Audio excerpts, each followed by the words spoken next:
Writing style informative. In recent developments, the Israel-Hamas conflict has escalated, drawing attention and action from the international community, including the United Nations.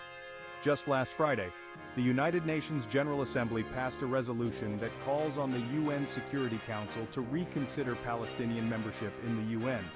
With a significant majority, the resolution saw 143 votes in favor, 9 against, and 25 abstentions.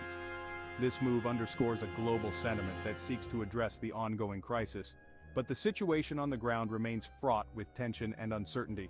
Israeli Prime Minister Benjamin Netanyahu made a resolute statement asserting that Israel would fight with everything it has if necessary. This came after a stark ultimatum from US President Joe Biden, who warned that a major Israeli offensive in the city of Rafah would lead to a blockade of US weapons shipments to Israel. Despite this, the Israeli military has expressed confidence, stating that it possesses the necessary armaments for its missions in Gaza, including a potential ground invasion of Rafah. Adding a personal dimension to this geopolitical crisis, the families of 5 American hostages believed to be held in Gaza met with Jake Sullivan, the U.S. National Security Advisor. During the meeting, the families shared their immense frustration with the stalled hostage negotiations, particularly after recent hostage videos displayed their loved ones in deteriorating conditions.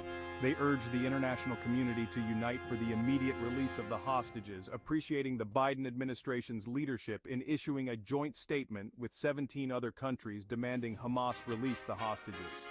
UN Secretary General Antonio Guterres has also voiced his concerns, warning that a massive ground attack on Rafah could lead to an epic humanitarian disaster. With ceasefire talks for the hostages currently on pause while Israel intensifies its military operations in Rafah, the stakes couldn't be higher. Guterres emphasized that the fate of Palestinians, Israelis, and the entire region hangs in the balance. He called on both the Israeli government and Hamas leaders to show political courage and spare no effort to reach an agreement that stops the bloodshed and frees the hostages. As airstrikes continue across southern Gaza, Guterres highlighted the precariousness of the situation in Rafah, which he described as being on a knife edge.